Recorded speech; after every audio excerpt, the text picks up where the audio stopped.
for the live streaming to commence. Scott, would you like to lead us in song?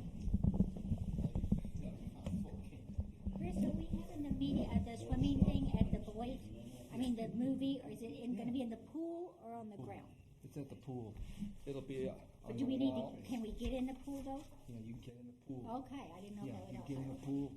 You can get wet. You can watch it from the sidewalk. You can watch it from the edge. Testing. It's a nautical theme. The dolphin tail, #1. And yeah.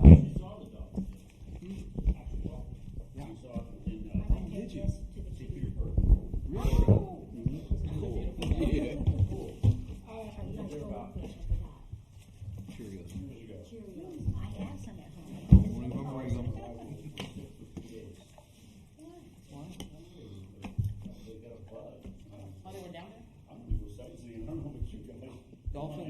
Dolphin sick. Oscar, be real. All right.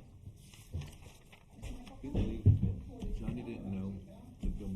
Rumor has it he is, and I thought it had to be a Miller. maybe his son's No, bringing him. Waffle it has to be a Waffle. Maybe his son's bringing him. Is his car there? His silver car? And I told him, I said, you should only do your own house. Well. Make a lot more money. You, baby. You figure they're making it better.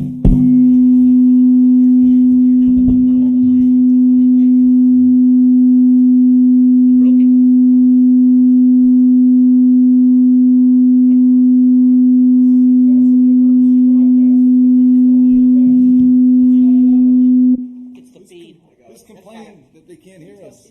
Yeah, leave those on so that. Yeah, just don't bang this. I'm gonna get it this year. I'm gonna eat a seed paper.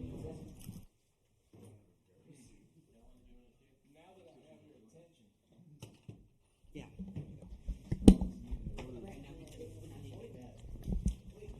This will be we're going to wrap up and conclude our final budget meeting for the 2019-2020 budget year.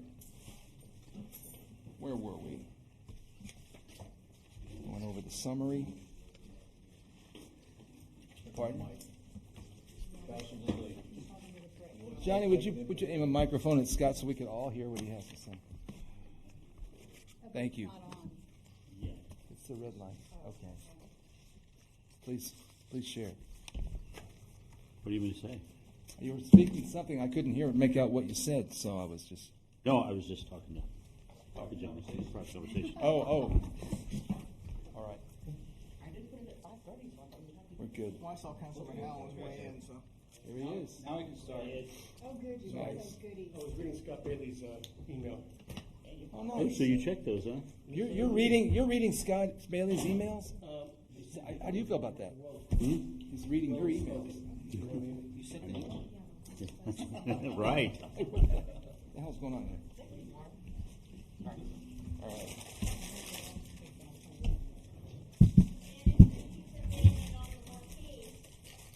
My pleasure, man. I'm buying more microphones also. Well, I'm gonna hope see. Who comes up and where's Kelly? Anybody have any feedback? It's better than not hearing it all. God. Hello, Tanya. Hello, Tanya. We need a microphone. She is Hollywood Park's Brett girl. Okay, so we're gonna start. Well, what you have before you is the new budget that is created that has, I think, everything in it that council wanted. And it does have a police officer that can be taken out if you don't want it, because I wanted to make it balanced. It also has a reduction to the amount employees would pay for the new health insurance from $55 down to $22 per paycheck. It balances. It was $1,953 left over, and I put that in liability insurance just in case it doesn't come in, as low as we think.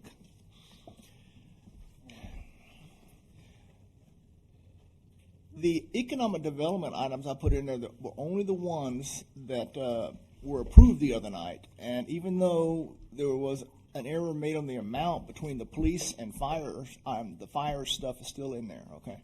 It balances with that in there. With it going through the EDC? No, no.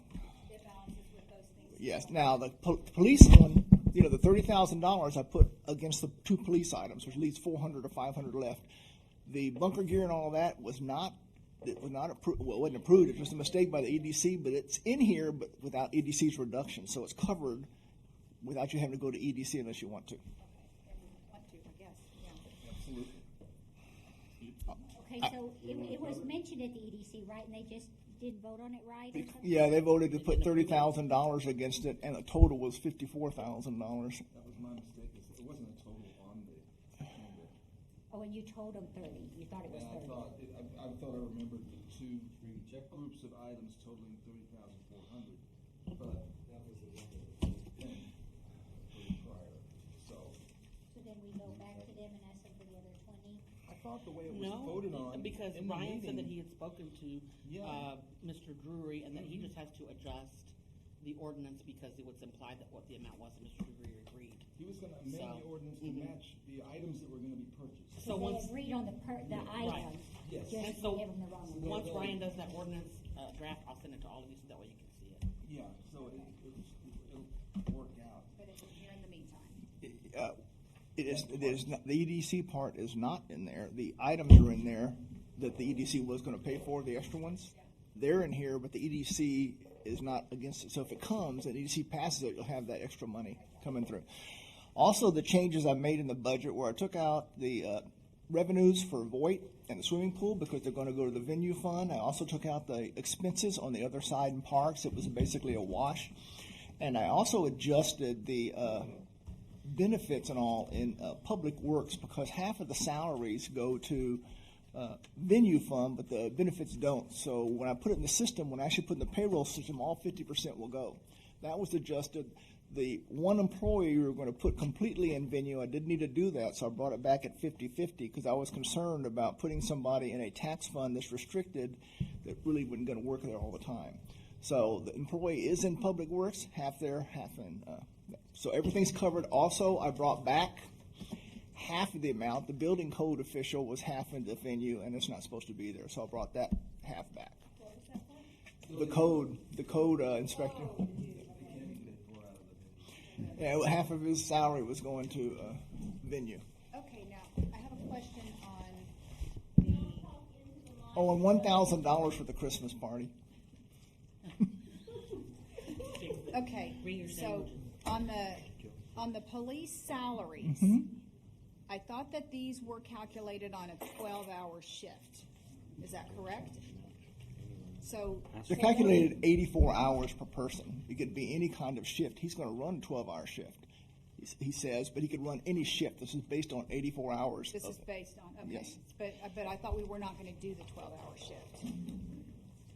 Say what it looks like on the schedule. I'm sorry, I didn't make copies of this, but here's the difference. And then whatever you guys decide is fine, but let me just show you the difference. Give them my. Chief, you want me to go make some real fast? It's easy, because when I say this, they'll get it. So, unfortunately, I was notified this week, we're gonna lose an officer for 8 weeks to medical. So it's already starting before it's began. If you look at this schedule, this 7 days, right now, when you have 10-hour shifts, they're all kind of overlapping by a couple hours. And then when somebody calls in, you lose that overlap, and then that's what happens is those gaps, those 3-hour gaps turn into 6 hours to 8 hours, and they get bigger and bigger as the week goes on. Some days you have more people, some days you have less people. What the 12s do for you is you start out 7 days a week with 5 people. Every day of the week, you have 5 people on the schedule, no matter what. Whereas the 10s, some days of the week you have 6 people, some days of the week you have 3 people. This schedule is way more predictable and way more stable. So if I lose an officer, there's 2 that work days, 2 that work nights, and 2 that work mids, the sergeant. What happens if somebody calls in sick or is on vacation or is in training, I still have an officer. Right now, I'd have to move somebody up or down. So I still have my person. If the sergeant is not here, then I move the captain down and he covers the supervisor spot. So I'm covered. If the night person calls in, I still have a sergeant and the other night person. So I still have two. So it's a much more stable and predictable schedule to work with. And every single officer on the schedule is off every other weekend. Right now, we have officers that work every weekend. We have officers that work nights, weekends, holidays. This one, you'll know what your schedule is for the entire year, so you'll know exactly what to plan for. So it's more predictable. That's why most agencies use this schedule. It's easier to deal with from my perspective. It gives them more time off on their end, and it's the most fair schedule you can do because everybody works the same shift. There's no, I work weekends and you don't. So yeah, there's gonna be a few that don't like it because I have 3 people that have every weekend off. They're not gonna have every weekend off, but I have 6 people that have to work every weekend. So this is why I want to do it. And I understand that makes scheduling a lot easier, and it seems like it makes it to where, people can have off. It just seems like that's just a long time to be driving, to be on duty. Right. And then, like we talked before, say like if they're getting off at midnight and at 11:30 they get a DUI, that's going to add another 4 hours to their 12. And it's not a shift I could do. I realize I'm a lot older than your policeman, but I couldn't do it. So I've worked in 17 years. I've worked 8s, 10s, and 12s. I spent 6 years on 12s. By far, that's the shift I preferred to this day. I liked it better than any shift I ever worked. And it seems like a long shift on this side of the table, but on this side of the table, I can tell you, you work less days and you're not in the car for 12 hours. The one thing, and I didn't say this in the last meeting,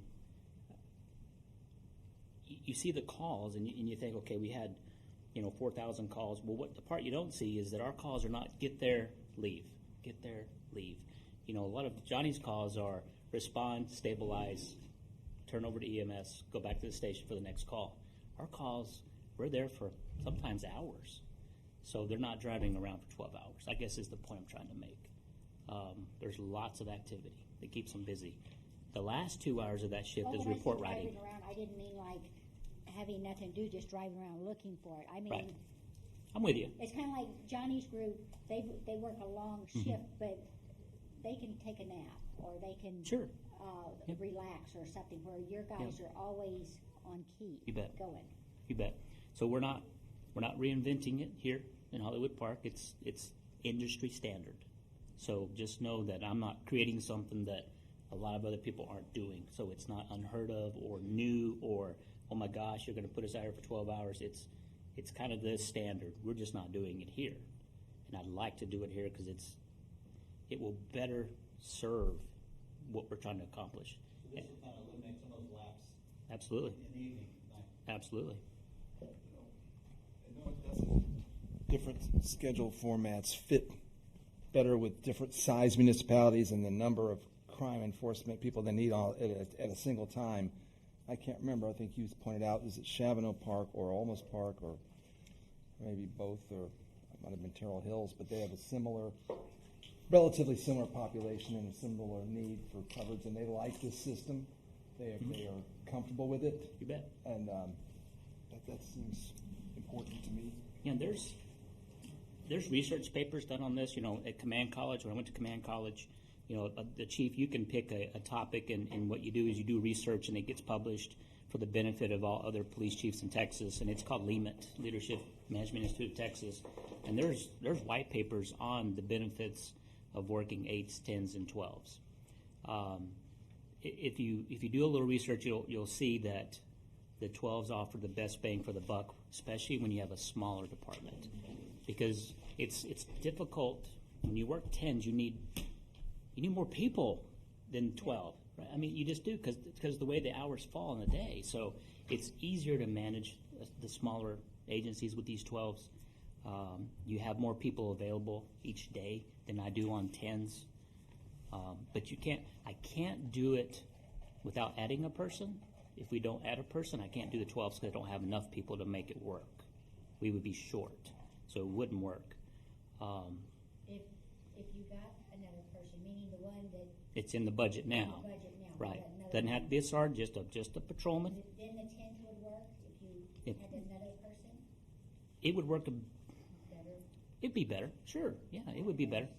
Wait, what was that last question you asked? I asked, okay, he's going to get another man. Then does that make the 10s work better than it's working Oh, now? gotcha. And he said yes. Yeah, Okay, now- it does. Now, okay, we're budgeting for another sergeant in here, right? No. No. No. You see the negative, if you see the negative below, what I do is I don't just take them out, I put in the changes so we can follow the changes. So I have the Okay, so it's negative, 47 and then I have instead I have the officer at the bottom. Okay, Any changes that were made, it'll be changed with a negative, and the reason it was changed, so we can follow and see Okay. exactly what happened. okay, awesome.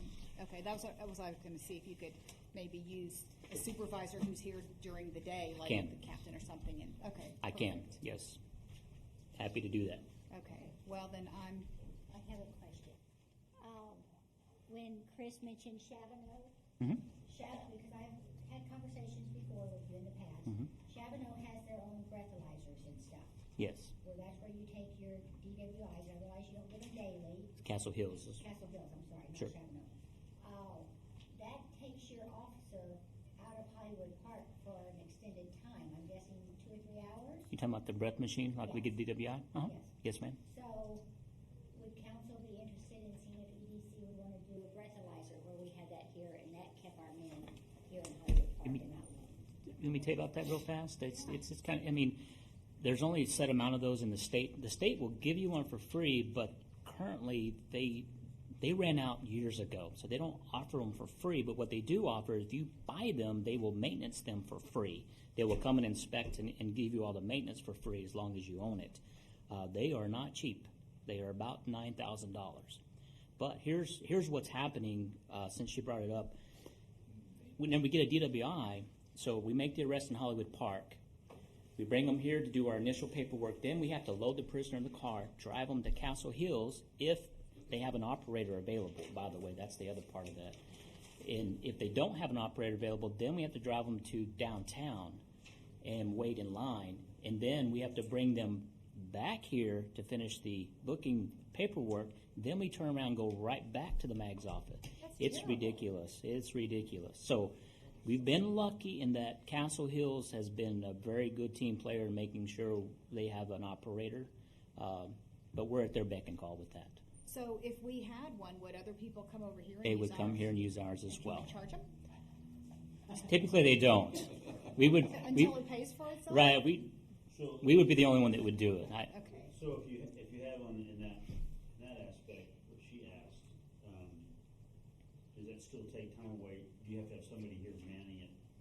So we have 2 operators here that are certified, Sergeant Anderson and Lopez. Well, what I'm saying is, does that take away from their time doing something else? I mean, it's kind of like, Oh, right, you mean like they need to be an operator for another agency? right. You can stipulate that they have to bring their own operator if you want. I mean, we can put some ground rules if the council would That rather still not takes commit. time, too. It does, it does. We'd have to run the machine, Uh, Uh, 15 to 30 minutes. How many times a month do you think we might use it? For us, just internally,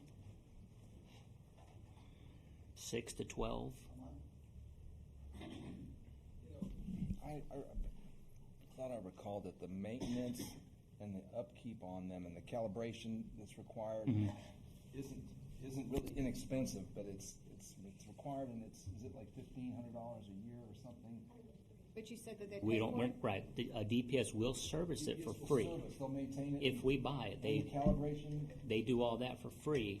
And then our guys, our operators have to recertify every year, so we have to send them to a machine. They bill them to it here also. That's another, plus we can offer that okay. to other agencies. And then what I like about other agencies coming here, though, that increases the law enforcement presence. It's never a bad thing. You know, you got other, like DPS would probably be the one. SAPD and DPS would probably be the 2 that would use it the most. Maybe the county. There's not a lot on the north end. Castle Hills is the closest one. Oh, you bet. You bet. Not having to, They have the 2 vans that Yeah. drive around. Saving the hours. You know, the big thing is just loading up that prisoner, a drunk prisoner, and driving them over there, and then driving them back, and then driving them again. Yeah, it's quite a bit of work. Well, my idea was just keep, because we're small, keeping our guys here. Sure, it's a great idea. I got a bid for it about a year and a half ago. I bid it out. It's about $9,800 for the machine and about $2,000 for the prison system makes the case that it goes in, and you have to buy that case for it. So it's about a roughly $12,000 investment to get it done. Longevity? Long time. Those machines, probably 20 years. Oxalizer? Yeah, and anything goes wrong with it, they fix it and they maintain it. So I think 15, 20 years at least. As long as they're calibrated, is there any issue with legality of it? I mean, No, there's honestly, there's not a lot to it. somebody fighting it, say, hey, your machine's off. Oh no, it gets certified. That's not an issue either. We should send that to EDC. Absolutely. Ronnie, have you ever seen a grant for that? I know you look for the grants. Is that something EDC can pay for? If the attorney says that they can write the resolution, so they probably could, because if you it helps the businesses around here that do it. And Mm-hmm. $12,000. I mean, if it keeps the guys here and keeps them and driving back and forth. You bet. Yeah, I do not like that system. if the EDC cannot pay for it, we will have excess funds coming through this year. I was talking about those one-time items that if they can't pay for it, I know you'll have $12,000 to be able to pay for it. And what about like the seizure funds, or whatever y'all call them? You bet. We could offset it. We can buy the case out of seizure fund, the $2,000 case, or the other way around or something. We can work with that. We can figure this out. The best is have EDC do it. Right. Yeah. So Chief, may I ask a question? If you have 2 men certified, would you be able to certify someone else so that each shift had tell me I could talk. Okay, Tanya Cummings, 129 Grand Oak. You have 2 men that are certified now. Do you need others certified? And is it lengthy? Is it something that can be done fairly easily for other shifts so that there's somebody, more of them if we do buy that equipment? Thank you. That's putting it blunt.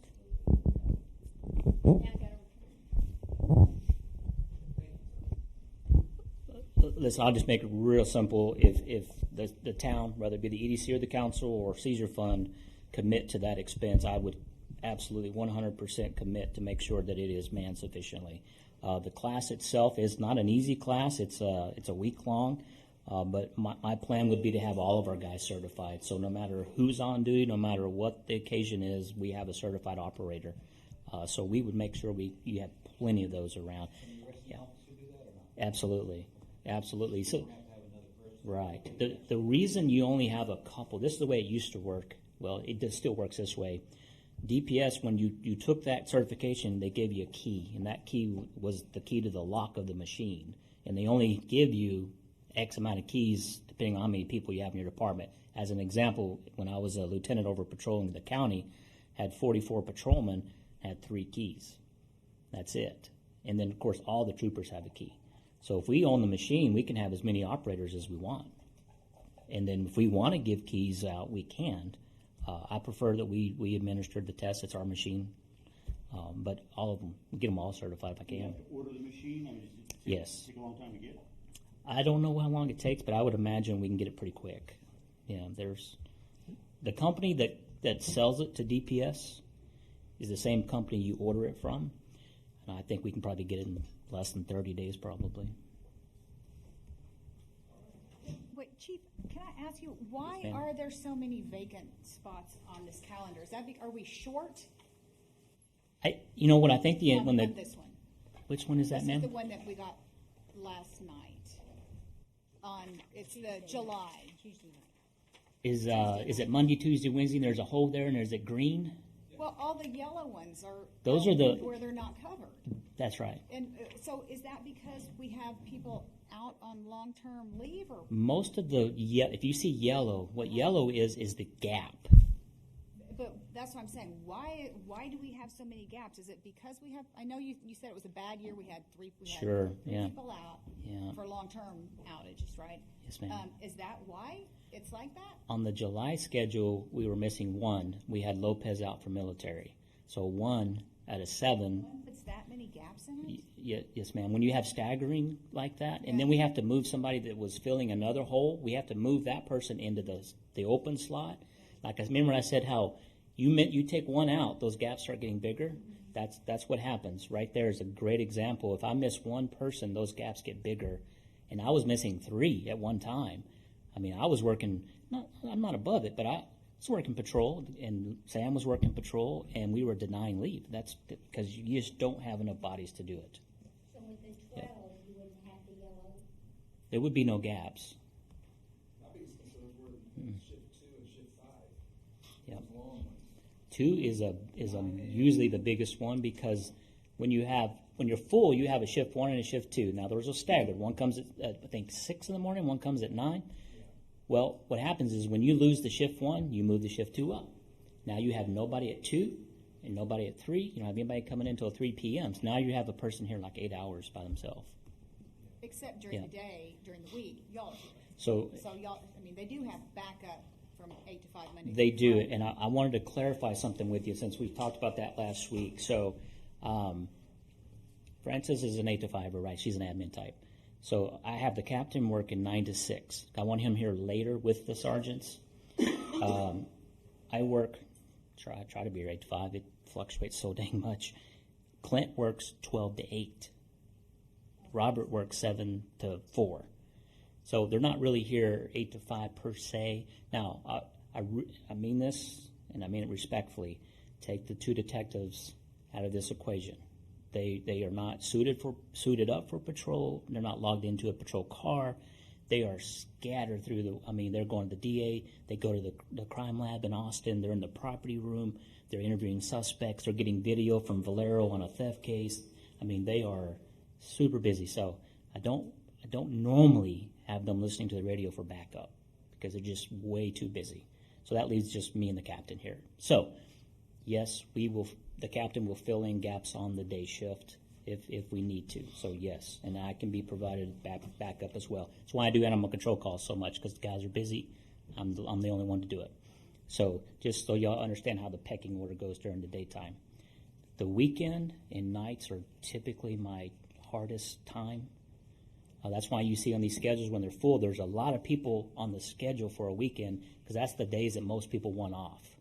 So I have to put plenty of people there, so if somebody takes off, I've got coverage. This 12s eliminates that. You're off every other weekend.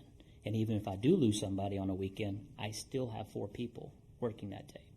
That's why I want to do it. The 12s cut down on the gaps as well? There is no gaps on the 12s. You won't see any yellow with the 12s. The only time you'd have a gap if 2 people on the same shift called in is the only time I would have a hole. That's why I like it.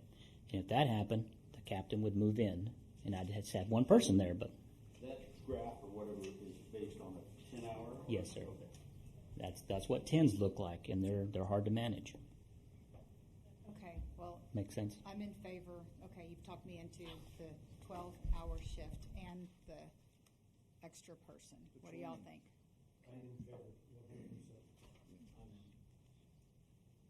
Does anyone object at this time? What did, I'm good for the 12. I'm still not crazy about the extra person. but there's, You asked me. but he said that 12 won't work unless he has another man. He doesn't have enough staff. Yeah, so if Or you just- woman. Right, if you do the numbers. Jeff could probably, he's better at math than I am, but without the extra person, then you have 2 on nights and 2 on days and 1 on nights, and then a sergeant in the middle. If you add this person, you have 5 people, 7 days a week. Does that make sense? I Here's don't the think you need a schedule. sergeant. No, it's not a sergeant. It's an officer. Nope, we're backing off of that. I can make it work without. I'll use the captain to fill in for the sergeant. Don't worry about it. I'm neutral on it. I wasn't going to begin with, so I'm not gonna change my mind. Okay, better to know. I'll take it, sir. So what do y'all think about the breathalyzer? Yeah, I think it's a good idea. My suggestion, if you want to do it, that we do it this year, okay?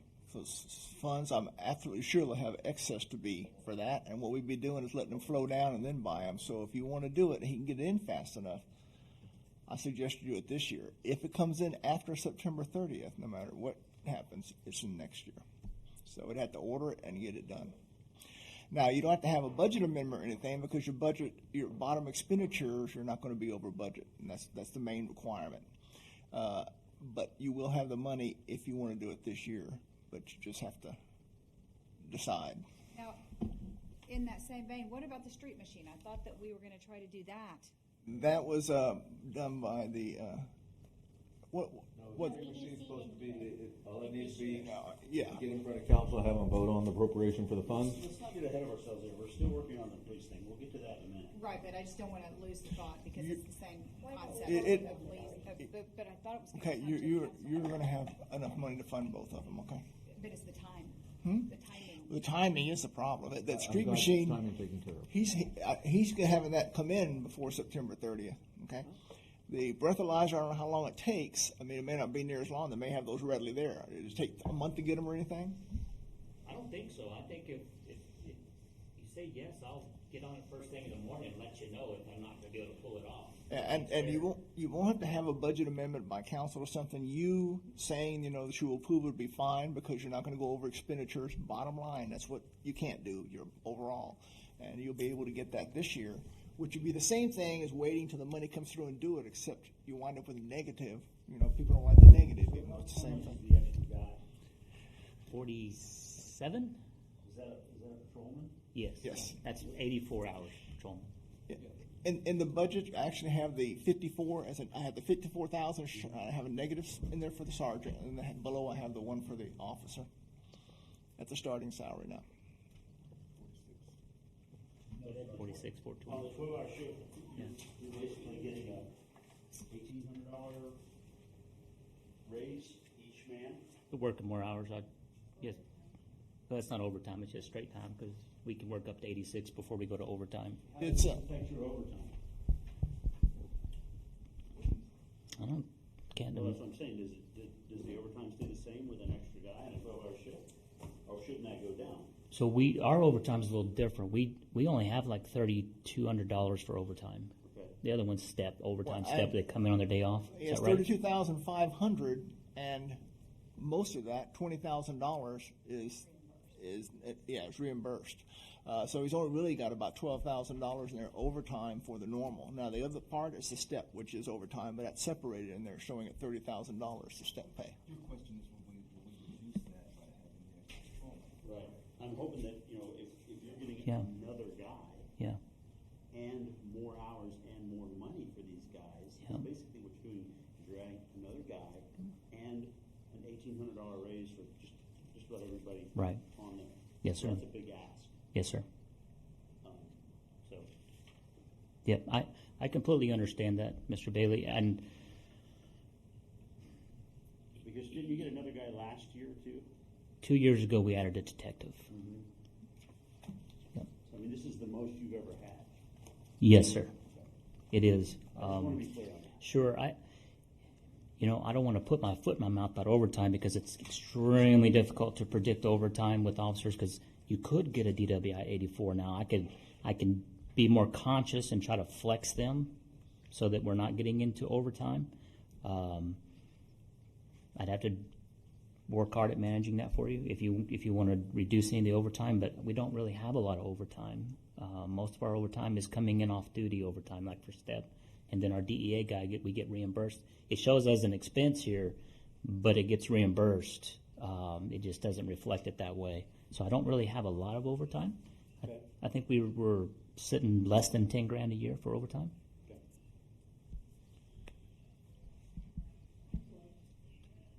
I mean, if that's if that's a concern, I'll do my best to keep that number Concern. way down as much as I can. Right. I mean, when you're adding a man and you're adding hours, then something needs to go. Well, my concern is more for an officer being here by themselves. They don't have to do it. I don't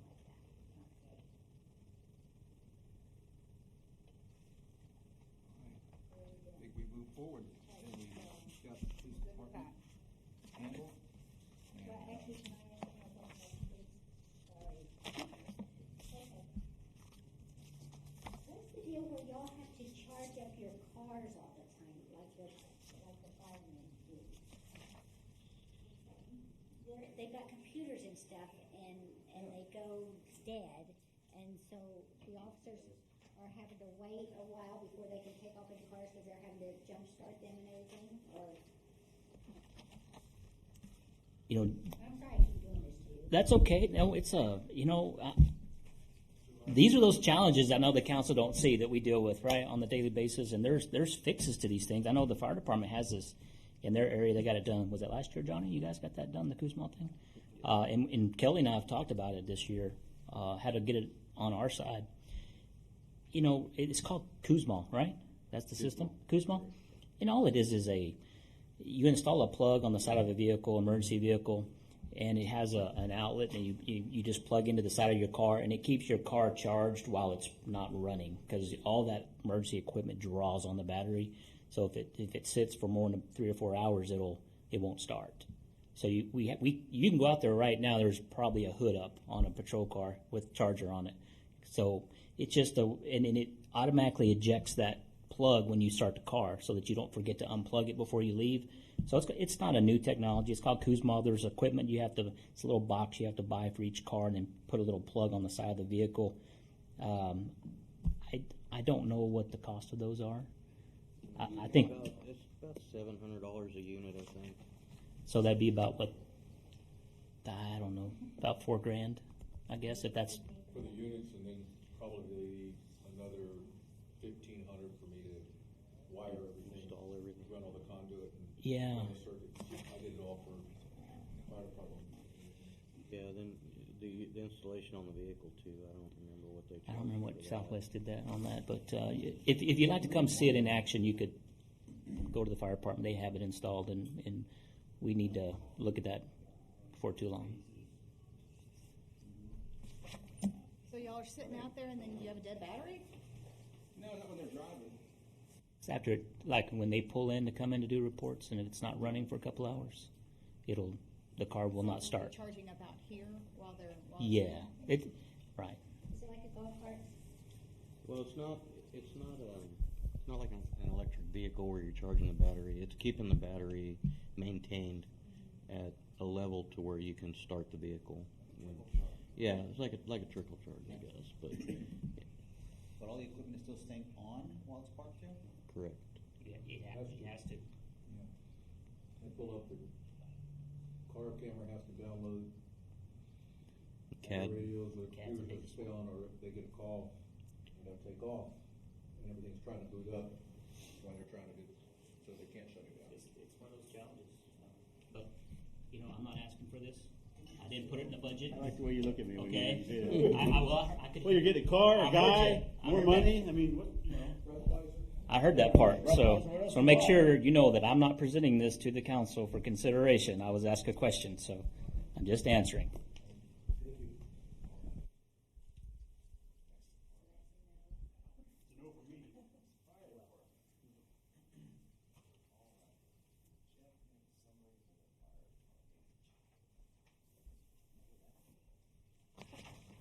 As far as the BBC, 60 items. What are the highlights in this? I was interested in taking the incentive pay and the perceived reduction in overtime to allow for the addition of another firefighter to prevent gaps, but I wasn't out. I don't know the council member's opinion on that. Well, he's talking about maybe getting another guy. Let's find a solution to, it doesn't happen very often, but every once in a while we do have 3 people covering, okay? And I am concerned about it. It doesn't happen very often, but I think there's got to be a solution. And I would like us to figure out what the solution is. And do we need another guy? Would one guy help? I think one guy would solve the problem if it happened on the shift that person was on. So it would solve it a third of the time, I guess. And, you know, it's impossible for me to say when and who is going to call in sick or not be here. Can So- we take an active stance in trying to get more part-timers to, and I wanted to ask, how do we treat our part-timers? Are those employees or are they contract? They're employees. They're They're employees. part-time employees. They just don't get benefits. But does it matter how many you have on the list? It just matters when you activate them? That's correct, and they can't work more than 1,000 hours a year because then the TMRS kicks in, so. So is it possible, I mean, since now we're raising our pay structure some. We haven't decided that. Yeah, I Oh, I thought thought we did. Thought we decided that last week. I thought we decided other stuff last week too, but that's changing. That's what I'm seeing too. I thought the, extra guy and stuff were all done. Well, okay, well, if we end up raising the I pay scale. I'd actually had thought in our standard operating guidelines, and they're basically just guidelines that we follow, but not always to the T. They're just guidelines because, you know, in our line of work, you never know what's going to happen when you get on scene, and we always get dispatched for things, and it's different when you're there. And but one of the guidelines that I have is you're not supposed to leave until your coverage shows up. So if there's a firefighter that calls in sick or they're going to be late, that somebody on that previous shift has to stay. But since I'm the fourth guy now, Monday through Friday, 8 to 5, I can't make them do that because then I'm going to have 5 people here. So that's not going to work for me anymore. I can't force them to stay because then I'm going against y'all's wishes of having 5 people here during the day when somebody's off. So that kind of shoots that one down. With one extra person, it's not going to cover all of it. And with more part-timers, all I could say is when people call in sick at the last minute, part-timers don't work because they have prior commitments. It's really hard. When I have part-timers sign up, it's if somebody takes vacation, it's ahead of time, and the call for coverage goes out, and we give everybody time to sign up, then we'll have a part-timer sign up every now and then for that. But I have never had a part-timer sign up at the last minute when somebody's called in sick because they're usually working somewhere else already. Is there any limit to what time they can call in sick, or like 10 minutes before their shift? No, I don't think there's a limit. They just have to notify. 6 hours or 8 hours? That would be y'all's thing. That's in the policy manual, the city policy manual. This last minute stuff's bull. Well, if you're sick, I mean, if you're Yeah, if legitimately they- sick, right. Well, Now, you might wake up sick. I will say I've never had anybody call me at 7 o'clock and say I'm not coming in. It's usually when they wake up to come to work and they realize they're not feeling well. That's Oh, no, they got and it's usually an hour or two before shift that they call in sick. But I've never had one call in right at shift change.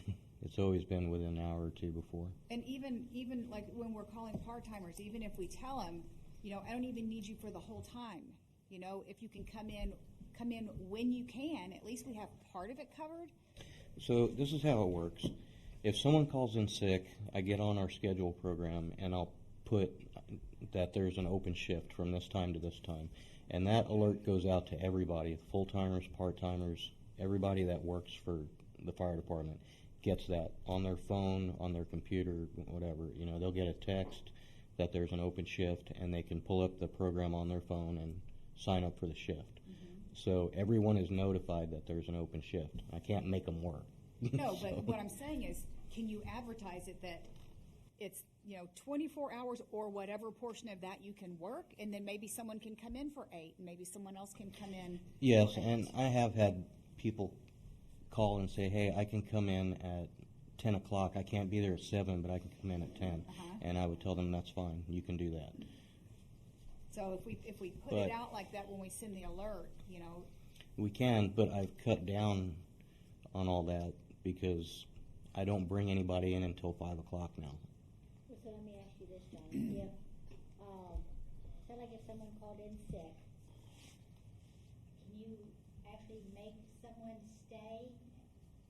You know, 'cause you said you can't make them come in to work a shift, but can you actually make them where, no, one of y'all 4 guys that's getting ready to get off is gonna stay? I can do that. I can make them do that. But if, like I said, if I do that now, I'm going to have 5 guys during the day, and I Well, will and that's what I not. was gonna ask you, would it, help you with scheduling if, okay, when someone takes vacation, then you're the 4th guy.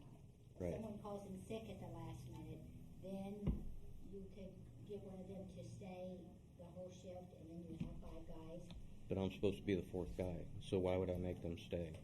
because that's what we're saying, for sick leave only, where that keeps it from you not being able to get someone to come in because they call in sick when they wake up and they realize they don't feel well. So what's the difference between someone being on vacation and someone being sick and not being here? Why would you want 5 people here if they're if they're sick and not if they're on vacation? Because if they're on vacation, it's been posted ahead of time and people have had a chance to Scheduled. sign up for it. I mean, you're saying that, I mean, I think the times that it was 3 men were when it was sick. It Yeah. wasn't It Right. wasn't vacation. And we're So- talking, I mean, since I mean, Since I've January counted, to May. in June there was one, in May I think there was one. So what you're saying is it's really not a problem, it's only a couple of times during the year? Or? It's not, it's a problem when it happens. You know, 3 on duty is a problem. I see it as a problem. Do y'all see it as a problem? I see it as a problem. Okay, so let me ask you this. I see that something's been going on for quite a while. I see. Okay, I see that you think that is a problem, and I get it. I agree with you. We need more than 3 people here. So there's many times, more than a couple of times, that we go out on a mutual aid call and we're down to either 2 or 3 people here. So, what do we do about that? Do we not do mutual aid calls anymore? All I'm saying is there are so many situations that we drop down, It's not a perfect It's system. not, it's and not. it's never gonna be a perfect It's never system. going to, but we need to start off perfect. That's- Start off with you. That's the reason, that's kind of going along, I think, with when we look at the tenure of the majority of our firefighters, their compensation isn't the issue. We're not losing them. A lot of them have other jobs, they get benefits, they get income from us. I think because of the tenure, the firefighters have accrued it looked like between 46 or 50 weeks of accrued annual leave a year. And that takes up a lot of the schedule. That's without anyone being sick. I think Kelly had an idea a time before about the possibility of us buying back accrued annual leave from the tenured, it's more likely from the tenured workers. So they're not, oh, I better take off or I'm going to lose it. That sort of a situation. We can buy back that vacation time and they'll stay on the clock. I think if we use the money earmarked for additional compensation and used it to hire a firefighter, and with the realization we would have some less spent on overtime, we would be making a dent in this effort. And I think that seems like the smartest way towards a proactive solution than what I've heard so far. I'd rather save that money and reward people that need the money, or they're more likely to lose or leave. Mayor, if I may, I think the reason why no one has left is because up until a few years ago, we always done a 3% COLA or some sort of COLA, and we kept up with the neighboring departments. And in the past few years, we haven't done that. We've just given a couple of merits out here and there to different people. And so now is when there's a problem next door with the guy saying we're no longer even near what the lowest paid fireman in our area is making. So that was the whole point of bringing that salary survey and showing you how much lower we are. And even with the increase that I proposed last budget meeting, we're still not even at the bottom. So it doesn't. No, you're still at the bottom, way below the bottom. Yeah, way below, yeah. Yeah. So it's not enough to make a difference as it is. Oh, I mean, it makes a difference. Every little bit makes a difference. All I'm saying is you can't just say that the tenured employees aren't leaving, so we don't need to give them any more money, because they will if they don't. And they see that they're every year getting lower and lower in pay compared to And, I mean, everybody else. The fact that we had 6 people apply for the last position, that's pretty pathetic. That's for one position, 6 people. Right, right. And I remember one year when y'all were interviewing, and that parking lot over there was packed with people. Right. And, I mean, I absolutely think we need to give them the increase that, brought them up to like 40,000 or something, 41,000? Yeah. I mean, the lowest around is, which we don't, I mean, I'm not saying we have to match that, I'm not saying that at all, but is 44 and a half or something like that. Right. But, yeah, I think their base pay and this 3-man thing are 2 totally different situations and don't coincide with each other. I think if we do the pay, then we'll live with the shortage and the 3-man issues for the next year, because we've talked it to death, and I think that was my idea to try to solve it. But, all right. I agree. I agree. We talked about this. We talked about this last week, and now we're rebuilding the mousetrap. Yeah. So, what's the point of So having one meeting if you're going to change everything? well, I was trying next meeting? to come up with a solution. I thought we came up with a solution last week. We didn't have a solution last week. There is no solution. Not to the 3-man. We came up with a solution for their pay being We so already low. agreed on that. On the pay? Yes. Well, that's what I And thought. we agreed- But I thought you and- just said you didn't agree. But it's Well, we that's agreed no last longer week. in We the had already budget. made a decision as to what we were going to That's do. what I thought too. So we But haven't we made a didn't do a decision. solution with the 3 men. So we need to decide whether, are we okay with the 3-man shift occasionally? Well, I'm not okay with it, but it doesn't seem to be any easy solution, so maybe we can just work on it Wanna add behind staff, the scenes then or something. we'll just have Well, to- and I could do weekends only. If your relief doesn't show up on a weekend, on a Saturday or Sunday, you're going to stay until we get you coverage. I could do that, because during the week I'm here. I think if you have So- all the guys decide, whatever shift, say it's a B shift, guy coming in sick on a C shift, those 3 guys in the B shift have to flip a coin. Eventually, they're gonna talk to each other and say, hey, look, man, I got a cover for you. Let's not be doing this stuff, just taking off whenever you want. It's gonna affect somebody at some point. So it may not be your job, but say, you know what, y'all figure out who's staying. Respect each other, and, Yeah, and then make them respect. I mean, come on, we're gonna give them a raise. They got great benefits. How about giving something to the city back? Michael, how do you feel about it? Do you not see it as a problem? The problem I see is even if we give them 1 man, it doesn't fix the problem. Right. No, the 1 Right, man, I I don't see agree. how it would. Where would you And put it? to be honest with you, I didn't think we approved the raises last time we met. And from my understanding, we've approved the raises. Well, I was in favor of it. I think Oscar was in favor of it. I was. I was in favor of raises, not extra people for either department. No, we didn't talk about extra So can people. we do the raises and just not extra people? You agree with that? The raises that he asked for, I thought is what we approved last week. Correct. let's move on then. And, And that that was was my it. idea. Yeah. Okay. So we've got that. So no man, is that what I'm hearing? No man, more money, With the raises. and they're gonna respect each other more. Everybody out. Yes. All What right. did y'all decide on the buyback of vacation? I thought we liked it. I tried to calculate that. That's hard to see depending on what people will do, but I will tell you one thing I know for absolutely sure. If you say, we'll buy back the vacation you're going to leave, you're going to lose or whatever, you will see more sick leave called in. So you better tighten down your sick information, okay? Because they don't get paid sick leave. And the natural tendency would be, unless you say bring doctor's excuse overtime or something like that, to call in and use sick leave when they want it off. And that way they'll get paid the vacation.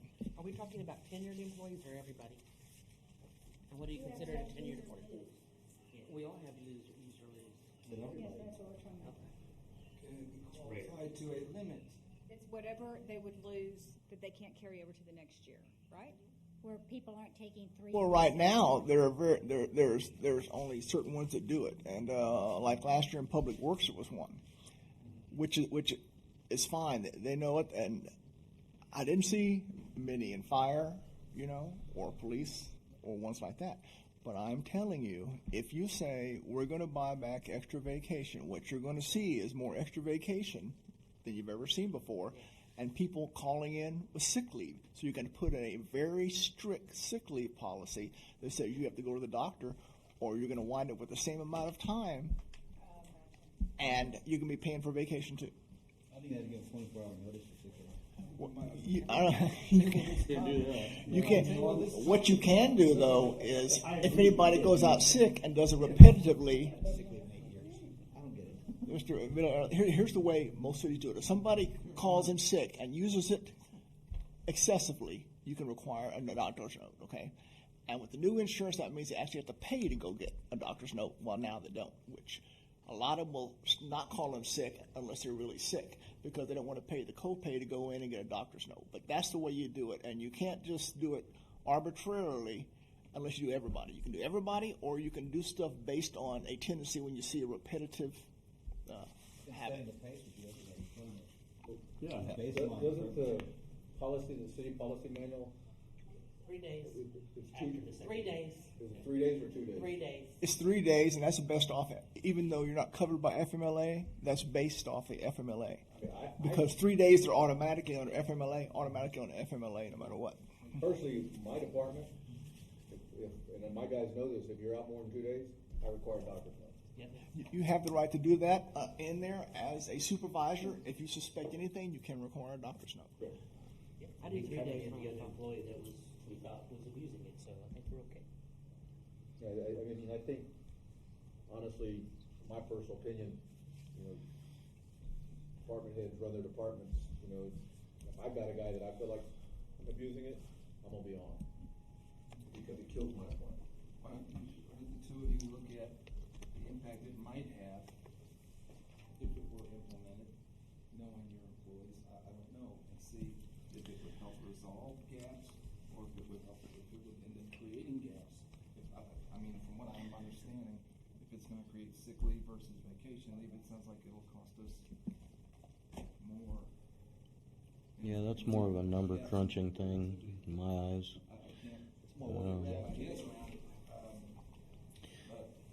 But here's what I'll do, Debbie. Right now, I'll go ahead and implement that. You need, if your coverage doesn't show up, you stay. And then if it's during the week, as soon as I get here, I'll send whoever stayed home. If it's on a weekend, then they're just going to have to stay and cover that shift until somebody signs up or whatever. And we'll see if that solves that issue. It doesn't happen very often, but when it happens, it's awesome. I think if you do that, like I was mentioning, you're gonna have guys start respecting more and give each other's time. Like, hey, I had something to do, man, I can cover for you. And I think adult men should take the responsibility and not put that burden on the next shift. Well, like I said, it is a guideline right now that I could turn into a policy, and there are other fire departments that do that. Do you find an issue or ever see an issue with, because I know a lot of these guys have other jobs, They do. and does that create a problem? It may, but I guess my question is there other job our concern, or is It this is, but job? it interferes with the It's work here. totally our Right. concern, because you came to us last year, or one of us, and changed the hour thing, and one of the things you said was other guys have other jobs. In my Correct. opinion, I don't care about their other jobs. Their job for Hollywood Park is for Hollywood Park, and whether they have another job or not has nothing to do with their job here. Right, Nothing. and so that was the 2448 to 4896 thing, Right. is what you're discussing, right? And that really had no bearing on my decision to go to that schedule. But those were your But words. it was a benefit to them. Correct. Right. It But- definitely a benefit to It does- them. I agree, but they're being paid a full-time wage for full-time work here. So if their work at all affects their other job affects their work here, then I've got a real problem with that. It's a conflict Okay. If they're calling in sick because I'm working my other job, you're gone. Oh, yeah, absolutely It is a that, regular but pattern. what I thought you were asking is, by making them stay, is it gonna be a problem for them showing up at their other job? I don't care about their other job. That's what I was just. Yeah, I don't. Okay, I so care. we're on the Now, same if their other page job there. affects this job, then yeah, I care about that. Absolutely, and that's why I was saying, if it affects their other job, I don't think that's our concern. Our concern is Hollywood Park. Right. Are there firefighters that use that or abuse it on certain days as a regular pattern? I really can't tell you that anybody's abused it. Anybody who's called in. Always on a Monday or always on a Friday? No, normally if they need to come in late, they'll take vacation. I really haven't seen people calling in sick to come in late, because that doesn't really work well. Doing, hey, I'm sick, but I'll be in a few hours. I've had people say, can I come in at noon? There's something I need to do, and they'll take vacation time on that. Yeah, as long as Do they're. they ever give you a notice, Johnny, or do they call you that day that they're Some gonna come in? sometimes it's that the day before they'll ask me, or the night before, and normally, I mean, I'm here already, so I would tell them, yeah, go ahead, you can come in at noon, and then I'm here anyway. So I guess we still the have bottom 4. line for that for me is if they're calling in and they need some time off or whatever they need to do, and it's putting gaps, or it's affecting, men being here because they're at another job. It's impossible for you to know that probably, but Right. if you do see a pattern, then that would be something to look at.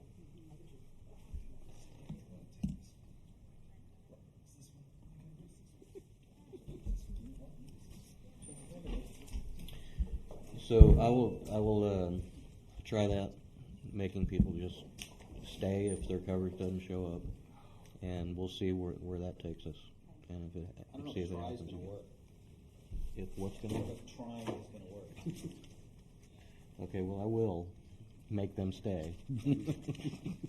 Now that we're on the fire department, I thought I might bring up the raffle that will be going on at the EDC HPCA golf tournament on September 23rd, since this is being broadcast live across the United States. Monday, the 23rd of September, starting at 11:30 a.m. check-in time. Shotgun starts at 12:30, and there will be a raffle. All proceeds benefit our fire department. Thank you.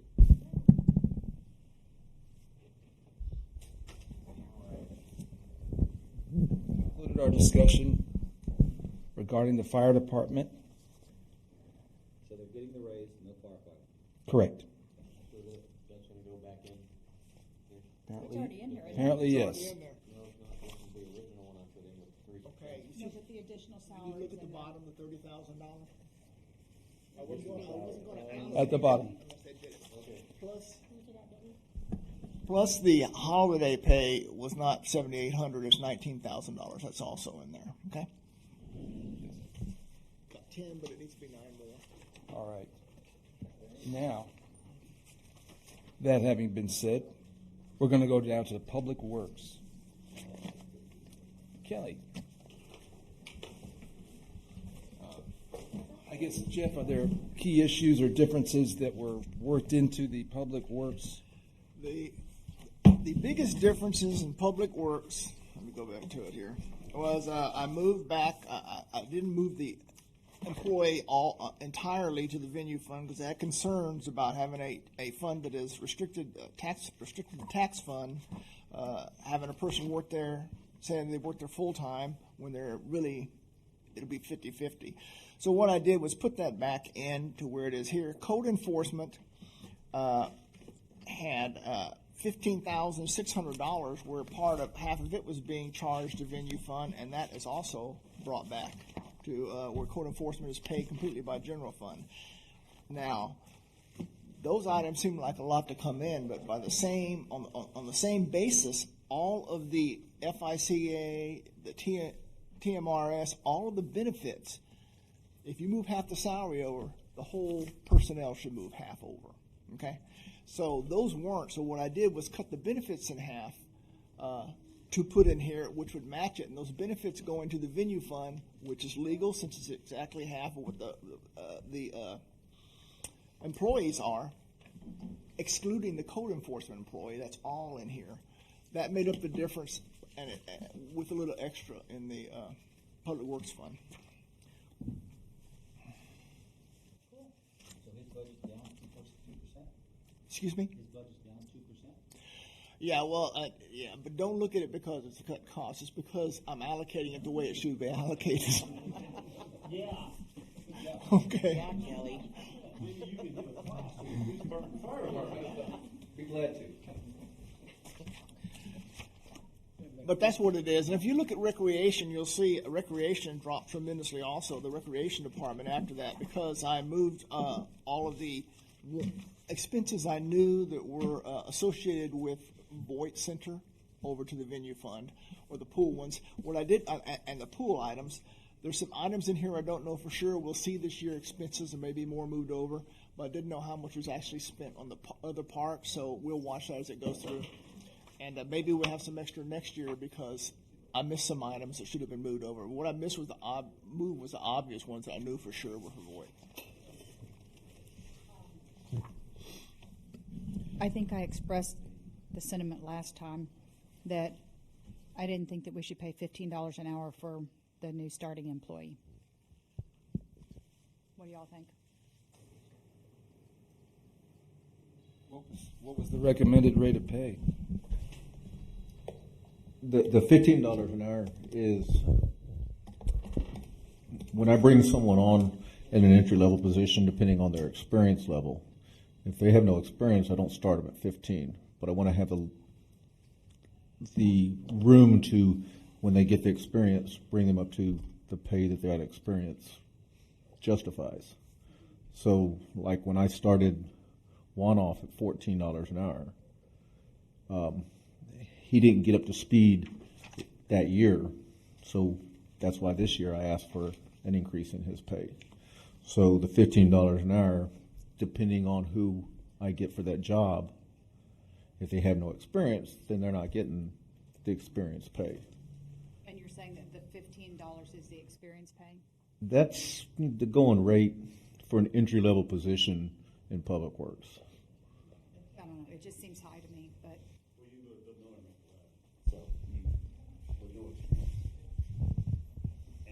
You're doing the same job, a little more responsibility here, and a lot more work. So you're for it? Kelly? Oh, I am. Okay. Yes, sir. I just wanna make sure I understood what you're saying. Is that $500 for keys and locks? Is that enough? The $500 for what? Keys and locks, is that enough? You know, we don't really do a whole lot of locks and keys unless we have a problem. My first year here, I had to rekey everything. This year, I've only had to do 3 keys. So, yeah, I think it's enough. You know, if it gets out of hand, I'm going to come talk to y'all about it. I saw $1,000 in the budget for street signs, and I know there's still one missing. There's actually 2 missing, Cueva and Voight, and I'm in the process of getting some new ones.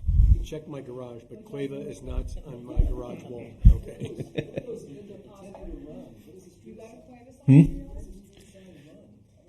You know, since these are special signs, they actually, each one has to be custom made because they have the numbers of the blocks on them.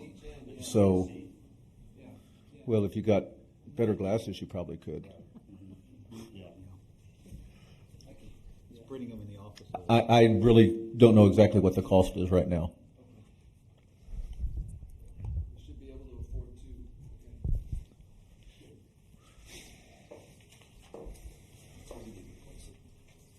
Hey, Jeff, in the subscriptions, I noticed it was $400 and then it's $5,000. What's the difference? Which line? Oh, this is page 5. I know we're looking, but I saw that.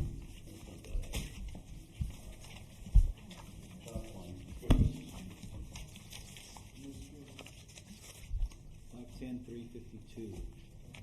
That's $400. Oh, you know why? No. Yeah, an admin. Let me Because you're gonna put them to subscriptions instead of Well, this is the page 5 of it. Yeah. Of the one that we got today. That's the one we got today. The current budget is $400, and now it's 5,000. Yes. 1,150%. So what's the deal there? Oh, the subscriptions were moved, that's subscriptions that were moved from, the municipal court over for all the law books. That's right. Okay? Okay. And we went, I talked to her about that, and she asked where they go, because they're coming and it's done, and that's where they are. Before they were over in the municipal court, they moved there. When I looked at this budget, and Janice Supplements did it, come in we every- looked at it to make sure that we were not shorting municipal court items that needed to be there, and that we weren't putting any excess in there that didn't need to be there. It took a year to see exactly how it works, but that's why the budget is almost exactly the same as if you just add the two together on that. Because you don't really know how it's gonna flow, and you may save on supplies, you may not save on supplies, it just depends, but that's what that is, that's subscriptions. Okay. So it's the law, it's the, Court and admin court together. books. okay. They send you certain stuff every month or something to go along, okay? And the $16,000 you see was moved with EDC, so I have it taken out. Thank you.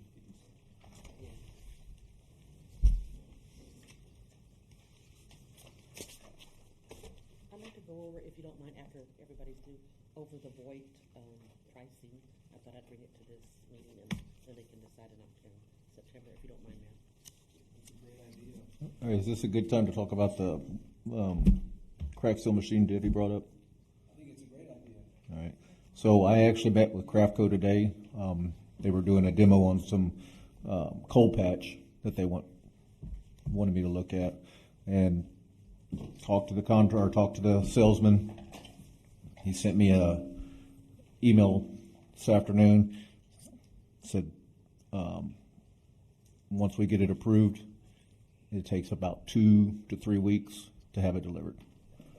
So it should not be an issue. I sent Janice a email to have it put on the next special session y'all have, so y'all can vote on it. You may be using more if we can't, Get the bids correctly. cut down from what they were. Just a curious question, is that machine hot or cold affected at all? Yes, it does. I mean, we don't do crack fill below 42 degrees. That's kind of the cutoff. Heat doesn't affect it at all. Yeah, the hotter the better, actually. I spoke with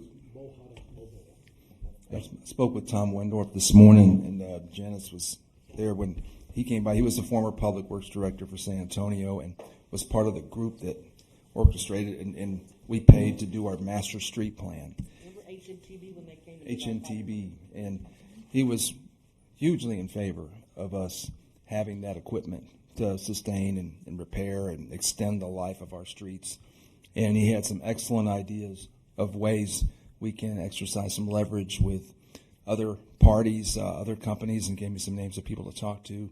Interlocal agreements with SAWS and other entities to have access to the same pricing and contract terms as they do are possible. So I expect to make a lot of progress in that in the next week to share with you guys. We may have to have a special meeting to move forward. If it ends up being through one of the final bidders, if it ends up needing another approach, we'll deal with that. I don't know if the interlocal agreement bypasses the bidding process. It could. It And I mean, could. Say, congratulations to you, Eric, because this gentleman has some very good contacts, and I think your association with him is going to be able to save the city a lot of money.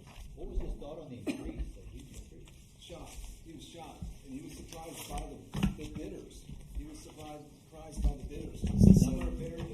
The bidders that there were, one of them is Alamo Constructors, is an established asphalt and a street repair person, but Spa Glass he considers more of a vertical subcontractor that does tall buildings and things and a little less out of their bailiwick.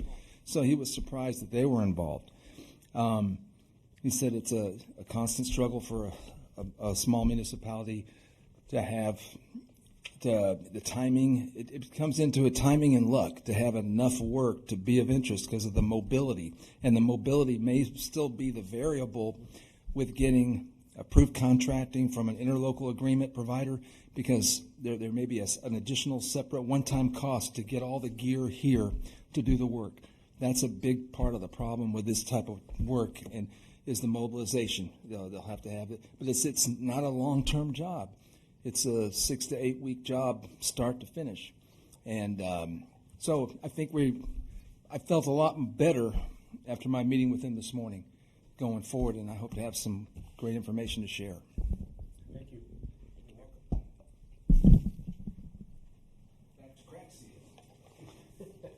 So, all we're waiting for on the crack seal machine is get it in front of y'all so y'all can vote on the funding for it, and then it's a go for that. Now, You already got pricing on it, right? I've got pricing on it. That was 40. 41 something. Kelly, I don't have it in front of me. let me but ask you yeah. something. Yes, sir. You waiting till the next meeting before you order it? I'm gonna order it now. If you Well, do, and it takes 4 weeks, it won't be this year. It'll wind up being Well, next year. we're going to have a special session. Get it on a special session. Oh, okay. So, I mean, I could order it, but Because you're getting consensus here. Right. right. So if you got consensus, you could order. I mean, that's not an issue. And then we can get it in front of everybody, and y'all can vote on it and have it delivered immediately. So, Don't we have like public meetings or something? Can't we? We're not gonna have one because of the effect. We don't have to have anything. No, the only one you're gonna have is the one right before the next council meeting for the public hearing for the budget, and then you're gonna adopt the budget, and you're gonna approve the tax rate. Yeah, and then you go right into the city council meeting right after. If you get consensus now, it's fine, because you don't need a budget amendment or anything like that, like I said, but you need to get it ordered. If it's 4 weeks, you're close right now. I'll call them tomorrow. Is it 4 weeks or 2 or 3 weeks? That's an easy problem. Yeah. We can decide on it tonight. I got other problems that are hard. May I ask a question on the health insurance? Have y'all discussed that tonight? I mean, You did before I got here? Oh, sorry. Well, I know we talked about it in the council meeting. Am I to understand that each employee that wants the PPO is $55 per paycheck out of? That, Okay. that was what I was just about to say. So we're getting the general government stuff and the different items. I had the extra money in the liability insurance in case it goes up. But within this budget, the health insurance for employees has gone down from $55 a paycheck on the upper plan to $22 a paycheck. Okay, well, that's all I wondered, because if you're getting, it's kind of a wash when you get a raise and then you're slapped with, am I right that before the employee's insurance was paid for? Is that correct under the last plan? They still have some. They still Well, have yes, to pay under what the they want. HMO. But if they're doing the PPO, if it's going from 55 to 22, then that's more livable with a raise. Because sometimes I got a raise with Social Security and I lost money. I'm not sure how that worked. But anyway, okay, that was my question. I just want to be sure that they're still making money a little bit. Anyway, okay. Sorry I wasn't here early enough then.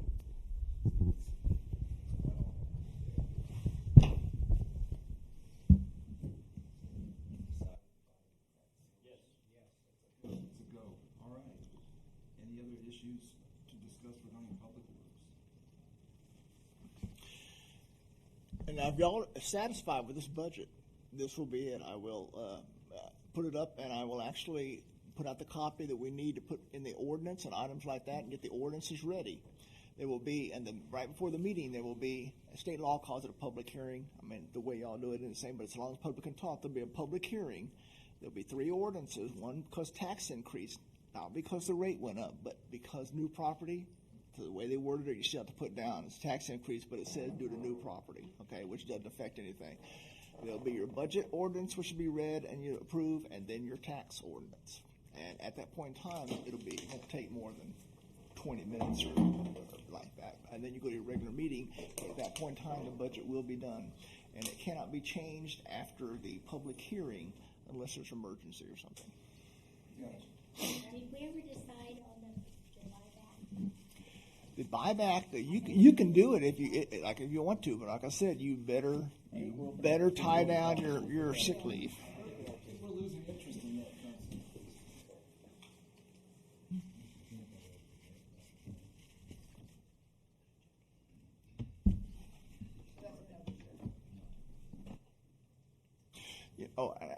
Concerning that buyback too, when I do payroll now, an employee, for example, a police officer, they go 80 hours, right, on the current thing.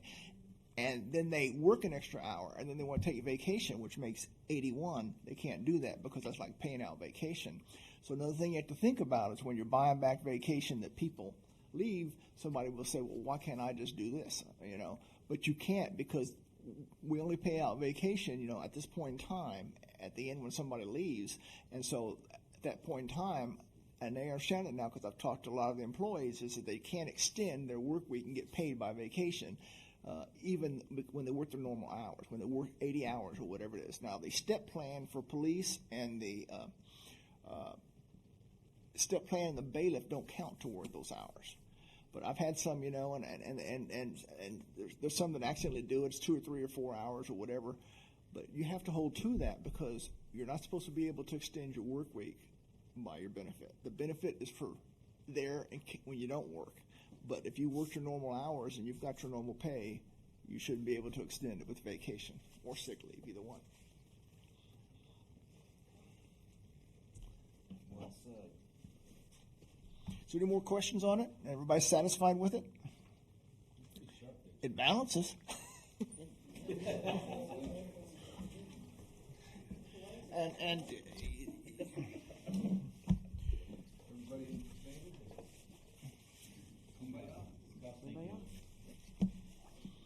We want to talk about You already know where I stand. We want to talk about Voight. Janice wants to talk about Voight. Okay. And the cost comparison information that was compiled. Cost comparison compiled.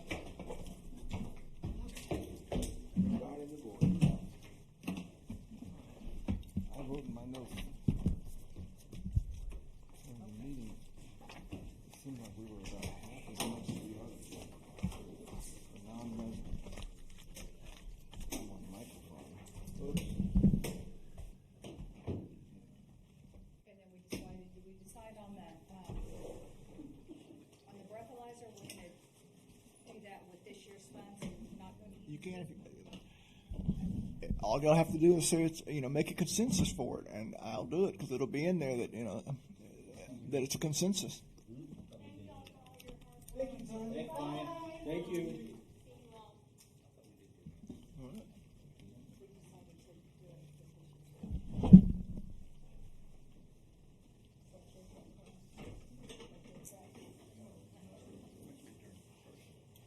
Okay. Should we wait for the mayor? This is, well, thank you, Mr. Howe, for helping me with the Voight Center, and Patty Appleton. We all three did a lot of work on this. Oh, thank you, ma'am. So, this is just a projection on expenses for commercial use at the Voight Center. So, this was the premise. We contacted 7 venues that we were having a city secretary meeting on September 27th on a Friday. There was going to be 180 people present. We were looking for a square footage of 2,100 square feet, and it was going to be from 8 a.m. to 5 p.m. What contracts, Jeff, when you give one to each of the council members, please? So that was the premise for this survey, and what we were telling everybody. So that way we could kind of compare apples to apples, because thank you, Kelly, also, he told us that the banquet space in the Voight Center is 2,100 square feet. Okay. The first place, or one of the places that we contacted, was Noah's Event Center. That is a relatively, well, I'd say new or up-and-coming center here on the north side of San Antonio. And they are really getting into corporate events. Had a lot of weddings there for the past few years, but are really trying to cater to corporate these days. One of the other venues we had was the Christopher Hall. And they do mostly weddings, but they have a lot of clubs that use their facilities, like the Knights of Columbus and other types of clubs of this nature. Now, they're right up 281 North on Redland Road, and they're getting quite a bit more corporate business these days. One of the other venues, of course, is the Shrine Auditorium. It's the Parlor Suite, and that's the one that's over here on 1604. And they have 3,200 square feet for this particular room, and they do a lot of corporate events there. Okay. Another event center is the Veranda, and of course, you probably all know this. This is on Lock Hill, Selma. They do mostly weddings, that type of thing, retreats, that kind of stuff. But as you see on the corner here, they do a lot of corporate parties, not so much meetings, but they're trying to get into the corporate meeting venue.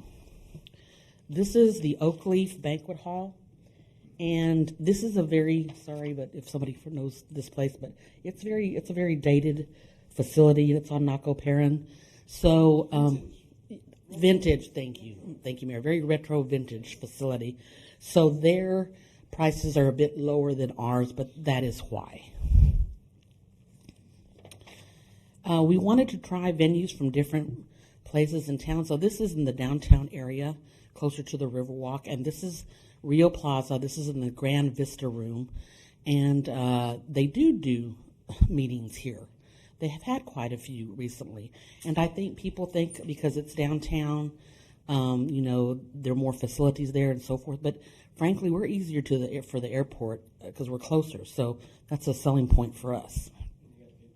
Thank you. Next facility is the Holy Trinity Banquet Hall. They're here off of Hebner Road. And they do weddings, but they're doing quite a bit of corporate business these days. And it is a nice facility inside when it's set up for corporate meetings. This is the Le Bermont event, and it is, I call it a castle. So they do mostly weddings, that kind of thing, but they will have people that will come and use their events for like corporate meetings inside. Now they're not as tech savvy as we are with the equipment and so forth, so you have to bring all of your own technical and AV equipment here. No, sir. Now this one I put in last because this is in Olympia Hills, and it's their banquet hall. I'll be going there next Wednesday because we're going to be having a city secretary meeting. And I like the way they market their facility. They have a new marketer there, and she's doing a great job. So I'm probably going to steal some of her ideas. But I will be looking to see what that facility is like next Wednesday. Now, thank you to Mr. Howe. He gave me these averages. And so just wanted to say the time on most of these event centers for corporate events is from 7:30 a.m. to 6 p.m. The rate is 53 cents per square foot and or $1,800 per day. They do average a deposit of $700, which is refundable if nothing's damaged. They don't require a cleaning fee, and for audio-visual, 4 out of the 8 venues that we contacted do not require additional funds for their audio-visual, but they do just include it in the contract. Tables and chairs are always usually included in the contract along with setup and breakdown, just like ours are. 5 out of the 8 venues have access to a kitchen. For food service, I thought this was very telling. 3 out of the 8 venues allow customers to bring in their own food. The other ones do not. On parking, 3 out of the 8 venues charge for parking. Now, this is just an idea, and of course I think we should discuss it, but one of the things was, should there be a non-resident rate and then a corporate rate? Should there be 2 separate rates? I don't know. A corporate rate, I would suggest, would probably be from 7:30 a.m. to 6 p.m. Monday through Friday, or even maybe Monday through Thursday, so it wouldn't cut into the Saturdays and Sundays, which most people want to book here in Hollywood Park. We could do a corporate rate, which would be 4 hours for a rate of $600. After the initial 4 hours, the rate is $150 per hour. So if there was a corporate event rental from 7:30 to 5:30, the rate would be $1,500 for the day, not including the cleaning fees, deposits, and AV rental. Of course, if we did have a corporate rate and they wanted to stay till 10 p.m., I would think $2,000 or more. That's just a suggestion. For marketing strategies, I do have an ongoing list of all the entities that I would like to market to. I would like to give a marketing party in the Voight Center on a weeknight for all the local and surrounding businesses, paid for possibly by the EDC, so we can show off our venue. There is another entity in Hollywood Park that markets, not Hollywood Park, in San Antonio, that markets their event or their facility, and they say it's the best kept secret in San Antonio. So the Voight Center will be listed. I'd like to list the Voight Center in San Antonio Business Journal, and it is going to be listed. It's going to be coming up, I think, in October under up-and-coming venues. I'd like to feature it in the Texas Town and City Municipal Publication. I'd like to get on the list of regional seminar locations for like TML and GFOAT, Encode, etc., because they hold seminars throughout Texas. And Mr. Howe is working on a promotional video, kind of like in a business card form, to show off the Voight Center and everything it has to offer.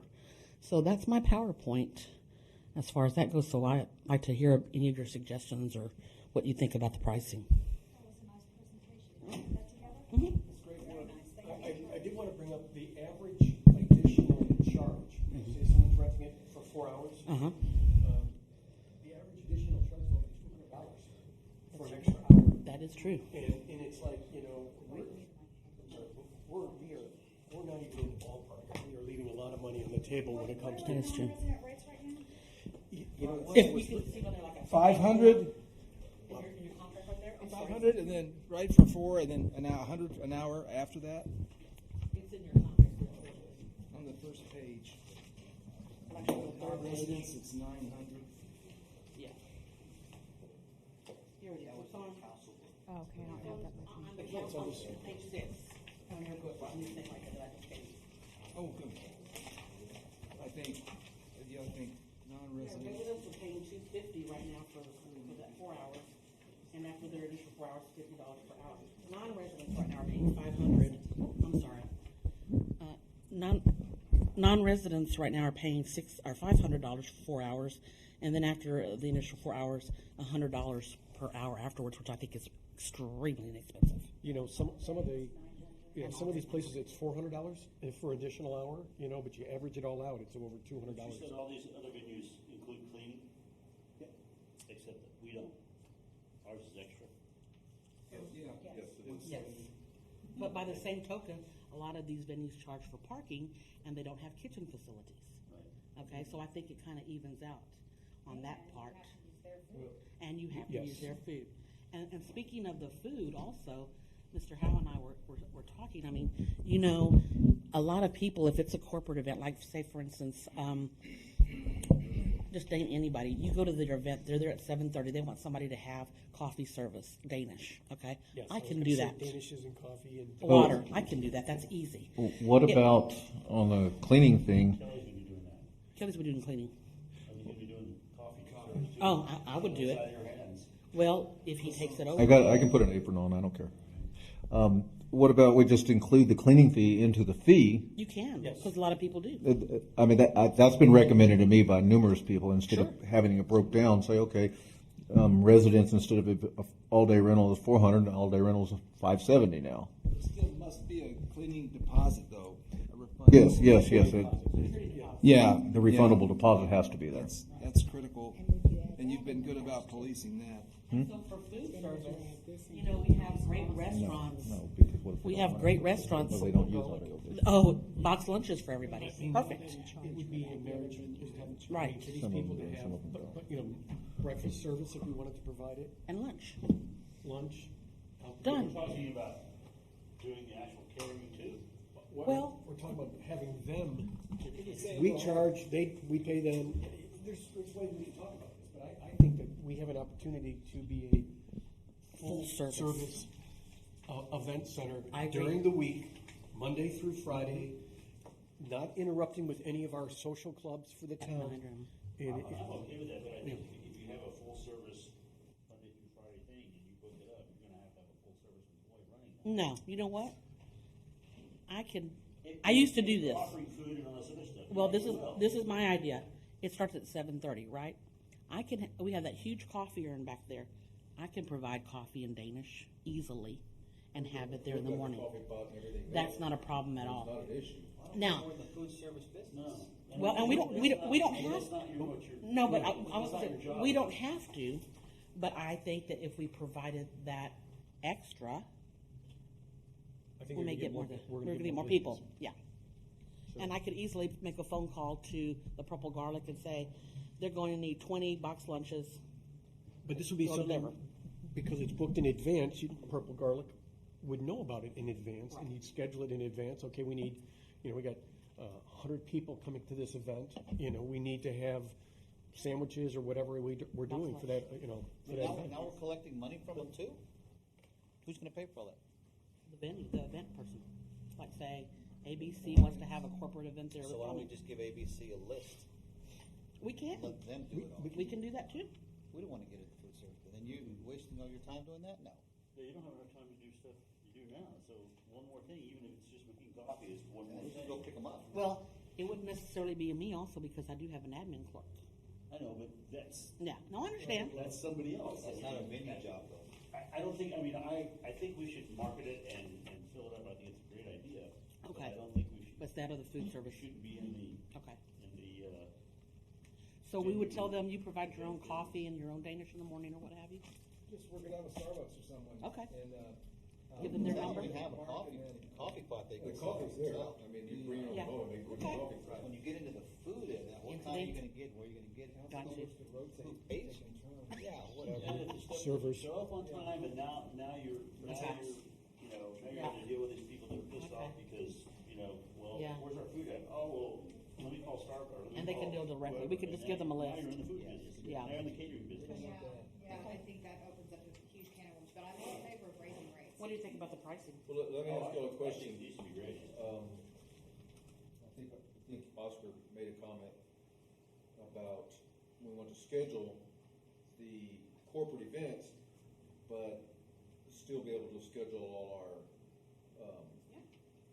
club events. So what happens whenever you've got a corporate event that's 3 days, they want it for 3 days, there's a club event in the middle of that? I won't, that's what, they don't, that, I Do we won't. say no, or Yes, do we say no. go to the club event and say, hey, can y'all move? Say no. The citizens of Hollywood Park have priority. Yeah, I'd say no. Number one. I mean, I'm just asking, I say we move. because there's a question coming up to me. I think you hold Only a few people's hours. feet to the Club fire events as only far a few as the hours. schedule Would goes. you rather lose a whole day?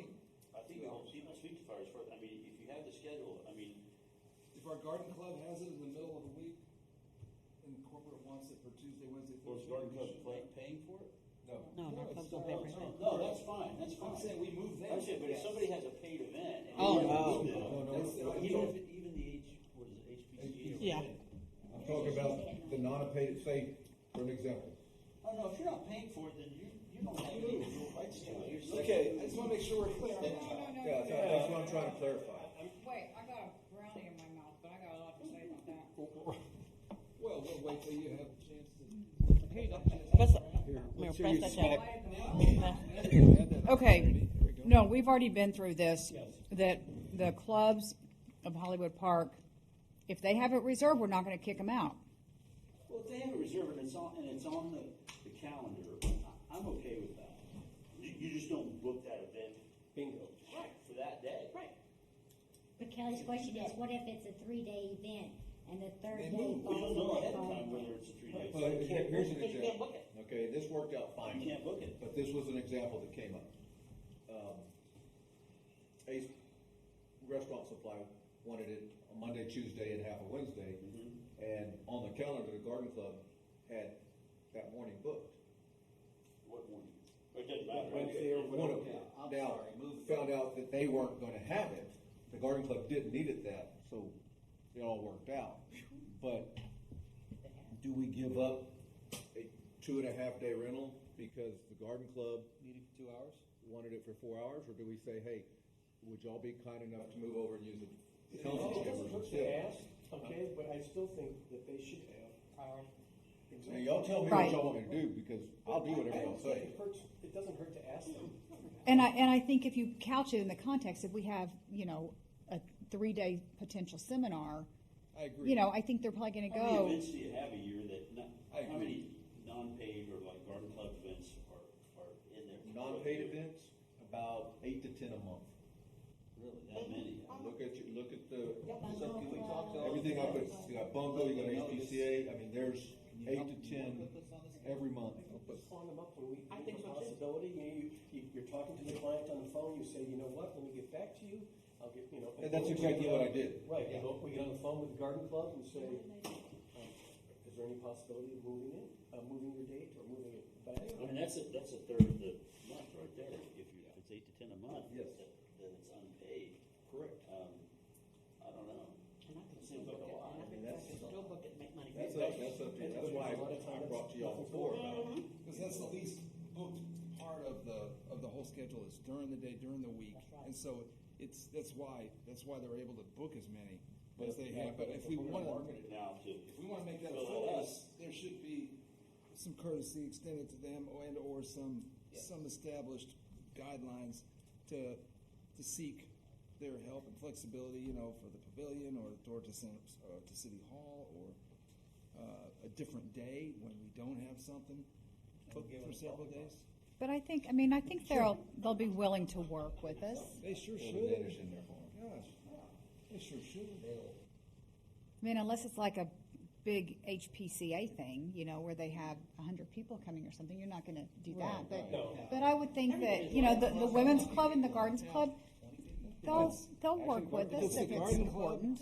and the guys that want to book it or want the clear cut and They're all build a bunch of tract homes, the garden club might No, say no. the majority are not Harlem Park. The majority are from outer communities. How's that down? Don't say that. Don't say it, don't say it. I didn't say nothing. It doesn't work. You're not getting me on this one. I think if you're gonna market it, but, I mean, and fill it up, but, you know, but you're gonna have to, I Do you mean, think we can do food later? Okay. We'll do the food So later. what do you think about the pricing? well, I think the pricing needs to go I up. think 14 for non-resident day rate is the minimum. So the day rate right now is 900, so I said 2,000. 2,000 for a day rate, that sounds good. You think that's too cheap? I like that figure. I don't think it's cheap at all. Are you having a separate corporate and a separate Well, that's what I non-resident? wanted to ask I you. just wanted I think you should have one one. rate. Okay, so it's all together. Really, what's the difference? That's why I was. Okay. I think that is. The truth is, if you're not, The best six of those eight are averaging about 1,800. And Okay, so And so 4 hours, I should think it's $600. And the goal was to get them to, you know, you wanted more than 4 hours. you and know. 200 for each hour after that? and the I two, said 150, but we you, could put you, 200. and does the 2,000 include the cleaning? Yes, 2,000 includes the cleaning, right? I mean, you're not adding that on top of it. No. People don't wanna get nickel and dime today. Right. So What 2,000. about, is the 2,000 gonna include audio visual? It's gonna include the cleaning fee, but that's another question. Do you want that 2,000 to include audio visual? I say no. No. How much time does it take to set up? You know, to be honest with 2 you, hours. See, I Kelly think said it it should takes. be the package, one package, sell it, Okay. and not. Okay. Well, I was nickel and dime. I was at 14, but I was adding for cleaning and then adding for PAs. Right. So maybe we're talking the same thing, 2,000. So, which To, includes. in between events. Say I had an event, I gotta set up another event. It takes me an hour, or 2 hours to tear down, sanitize, and set up for the next Okay, but event. if you got a one-day event here, I usually set up the day before. okay, and then what time frame, what does that cost you in time? Probably Two set up 45 minutes, Two guys? 2 guys, hour and a half. So theoretically, if you rent this thing out 5 days a week, during the week, how much time are you gonna have invested with your guys? Let's say you rent it out, all day, or Well, I mean, during the day. it's to tear down, sanitize the place, sweep, mop, clean bathrooms, replace all the consumables, and then set back up for the next event is a 2-hour turnaround. Okay. Well, do we still have a cleaning crew, or do we not have a cleaning crew anymore? I've got one that's available, but I don't use them because it's so difficult to schedule. It's so difficult to, hey, I need y'all here at 10 o'clock in the morning. So. And they show up, and sometimes they don't show up, and it's just like, I just don't want this crack machine guy, over there cleaning toilets when, I got that. But the audio visual is not included in the 4-hour rental, right? No. Okay. I would think that So would be- they rent all day. All day, you have the facility. I have no filter there.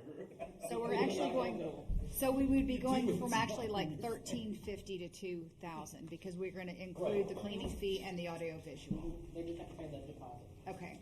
And then, so for 4 hours, we're going to go up to 600 for non-residents, just non-residents people. Do you see any issues or have any concerns or? This is audio visual. Was when you were talking about That's building. because you get into foodborne illnesses and stuff So- like that. And when you buy from somebody else and then you're reselling it, you become liable when you have to go against CC. That's my only concern about that. We don't want to get into that business. Let me ask y'all another question. Okay. So when someone rents it right now, they have a certain responsibility to do a certain amount of cleaning before they leave. Empty out trash cans, clean their tables, that kind of stuff. At this rate, are we going to be requiring the corporate events to do the same thing, or is it y'all are done, get out, and my guys will take care of it?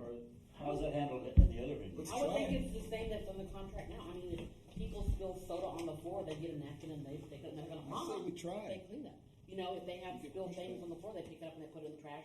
They take the trash and they put it out in the thing. I think it would be the same for a corporate event. And they've got to take all their own paraphernalia. Okay, I mean, that's just a question I wanted answered. Well, I don't know, if somebody like ABC restaurant or whoever comes in and wants to rent the place, they're gonna pay $2,000 or whatever they're gonna pay. Do they want the turnkey, or do they want to just be able to go in and use the place and leave, or? Well, here's the thing. That's what I'm It- thinking. It is pretty much turnkey because when you leave the tables the way they are. You leave the chairs the way they are. You don't have to take the tables off, but you just have to do it, take the trash. If somebody needs to put it on, put it outside. That's it. If nobody, spills soda or put, chocolate and smashed on the floor, you're fine. And they can't leave If nobody trash, they urinated can't leave all all their over the thing, stuff you're all fine. over Yeah. the tables That either. I ends mean, up- everything's. Deposit that too, but you have to come back after that. That does end up helping remind them to take all their utensils, serving dishes, and all that kind of stuff that ends up left in the kitchen if they're packing up their trash. So what is the refundable deposit going to leave it at that? I think You we think can it's leave it at that, acceptable? can't we? I think is that, Average deposit is $700. Yeah, I was going to say, I think the deposit needs to go up. but the cleaning deposit's $5, right? No. That's the refundable deposit. That's a building deposit. That's for damage to building or tables or chairs or anything of that nature. And I'm telling you right now, an accident happens, someone punches a hole in the wall, that's $500 right there. Could that A happen broken every key, single that's time? $300. I mean, it's not cheap. Okay, so we go the refundable deposit to 700 For the non-resident? for non-residents. And what about residents? Now, here's the next question I got for y'all, and this is going to be a hard one for y'all. Do y'all want to do anything about residents that are renting it in their name for non-residents or commercial events? Well, when they usually come to us and they fill out the contract, I ask them what type of event they're having. Well, we ask them what type of event they're having because I know Mr. Howe wanted to know who was running at the time. So if it is, I'm going to have a birthday party for my husband, he's turning whatever, Mm-hmm. and then, we can put that on there. Okay, I'm so glad because we're going to let the Public Works Director know. Right. That you're having a birthday party down there. That's why these rates are reflected and so forth. So I don't think a birthday party can all of a sudden become a corporate event seminar there. No, I agree with you, but there's also the times where people come in and You want to have a meeting with their company or something like that. and they say, this is a residential, I'm a resident here, and They want the residential rate. correct. So what do y'all want to do about that? I think it's a nice benefit for residents, and it helps us market the community center if it's not egregiously taken advantage of. It's becoming more and more common. Like, I mean, is somebody running it for somebody else or themselves? Yes. Those companies will say- Yeah, well, what we say is whoever the resident is, you need to be on the contract because you're Yes. responsible, and the money needs to come from you. Now, if somebody else is doing, we don't wanna know, that's your business, we we have you on contract, you're giving us the money, that's all we know. we require them to be financially involved and contractually involved, and If you're doing it for cousin there, Jerry, if it's a nice gesture for a resident taxpayer and it's helping us market the center. Sure. We're going with it as long as it's not egregious and overused. But then otherwise, it's a very difficult policing issue to enforce. Are you? Well, that was my in-laws, or you get I guess so. one way you could, one way you could police it would be just to, and there's no way to really police it. Well, I find out about it because I sit there and Is to interact with and them. see if, maybe the same guy's renting it 5 times this year. Well, here's the thing, and it's a good point that you bring up, because we know of a resident that lives here in Hollywood Park, and she belongs to organization, pizza organization, Mm-hmm. and they were looking all over the place for a place to have their corporate regional meeting. Right. And so she was able to rent it for them at a resident rate. Correct. But that's not the same thing. If they're renting it for a corporate function, unless like that person's like the owner of the business. So that's what we're asking, if they're. That's- if they're yeah, exactly. renting it as a resident, not for Well, corporate that's rate. thwarting the intent of So that's what it this being a question resident is. That's exactly what I'm talking about. And we know who we're talking about. We know who we're talking about. So we have to have a distinction between a resident party and a corporate party. I mean, in those cases, there were weekday, daytime events on days that were Yeah. low demand. So And I'll tell you right now, they have rented it a ton. Yeah, and it's revenue. I would if it's At the resident rate. Yeah, at the resident rate. For different people or different? No, just for this one corporation. Same company. Same organization. yeah. So this resident works for a company, and they do their regional training seminars. They rented it at the Voight Center, It is probably. now. Yeah. But when they market it, it won't be low demand anymore. True. They won't be able to get it as often. I don't know. We need a rule change. Well, do we wanna wait to see? Or do you want to wait and see what happens? I mean, this is something that y'all could They've change. done it multiple times. That's, I could see if you're doing it once or twice, but if you're doing it multiple times, 5, 6, 7 times during the year, So the you're distinction would you're be taking A advantage big resident time. for a residential party as opposed to a resident having a corporate party. That's what we need to decide. Can a resident rent it for a corporate party?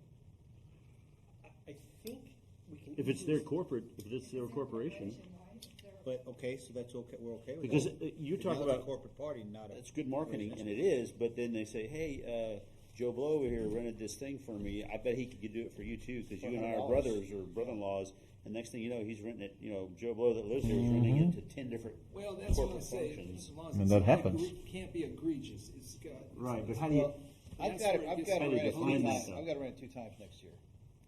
One for an Aunt Lions party and then one for my birthday. 60th party, April 18th. Oh, that's egregious. Yeah, cut them off. I already put the deposit down, so it's done. What do y'all think? You may be moved.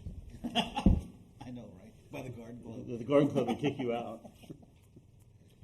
I think that, I mean, if if there's- it's a corporate event, and it's a resident that's booking a corporate event, not a birthday party, a wedding, a celebration of some type, I think then we should seriously look at charging them a corporate rate. Or do y'all want to have a resident corporate rate? Because we're giving. They're just throwing ideas. Listen, we're giving the I'm thinking that we need to do something to the residents are getting the benefit already of getting it for, what is it, $250 or whatever it is? I mean, that's a big deal. You can't, so I think if they start taking advantage of it, I think if it's a resident corporate, and they're doing it for corporate, then they should be charged a corporate rate, period. A resident thing should be for the resident use only. Now, what happens if Oscar wants to have a Christmas party for his jewelry store? Hours, whatever. No, it's not corporate, that's yours. This is a resident. It's your company. Yeah. Yeah, so then that'd be okay, but if he's wanting to have it for your company or something, you don't live Or here. a then- company that he doesn't own or work for, yeah, That's that's 60th birthday party, uncool. you should pay $2,000. That's why I got in there before this happened. Okay. So I just wanna make sure we're all on the same, so consensus is 4 hours for $600.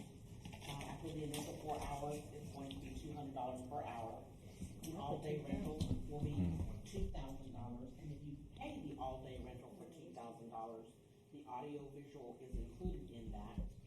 And the cleaning fee too. And the cleaning fee is included in that, but you must pay a refundable deposit of $700. Yes, ma'am. If it's just a 4-hour rental, they still need to pay the audio visual separately, and they need to pay the cleaning fee also, if it's just 4 hours, sort of like a non-resident. Yes, okay. So is there wording that you can put in there that, you know, this resident corporate thing will be strictly enforced or whatever? And we'll make sure that we let them, well, I don't know, this is gonna be going to. So the 4-hour rental is gonna be 600? Is that what you said? And then 200. And then after 200 that. an hour after that? Okay. Plus the cleaning fee. I just wanna ask, because I wanna be sure, are you gonna be able to do this? Oh, yeah. And what is all day? What is define all day? All day is defined as from. Did some 8 a.m. interviews to 12 today. a.m. Okay. Software? 16 hours. Software. Oh, no, I haven't even looked at software yet. Well, I'm gonna tell you, and I can look into it, Mr. Varela, it's gonna be hard for you to do a software, because some of these venues did go to a software, but they're taking them out, because people want to ask questions, they don't want to. Software now is basically you leave your name and number and you'll call us back, I mean, we'll call you back, because for booking, they wanna talk. Yeah, So what's yeah, gonna definitely. happen is like I did, it took a while to get all that paperwork. Yeah. It takes a while to come in here, fill out all the forms, it takes time. Yeah. You're gonna have to start collecting money on a credit card machine. We have to figure out how we're gonna do the money, because I think, Okay, so the girls were with me 30 minutes at least. no, see, that's too long. Yeah, they were with me for 30 so what we're gonna do is, my department will do all the paperwork and all the scheduling, and then payment will have to come over here, because that's where all the payment's at, over at Janice's office. You know what, if you do a form, once you approve, they can come over here to pay. That's exactly what I'm saying. We do all that, and then all y'all do is collect the money.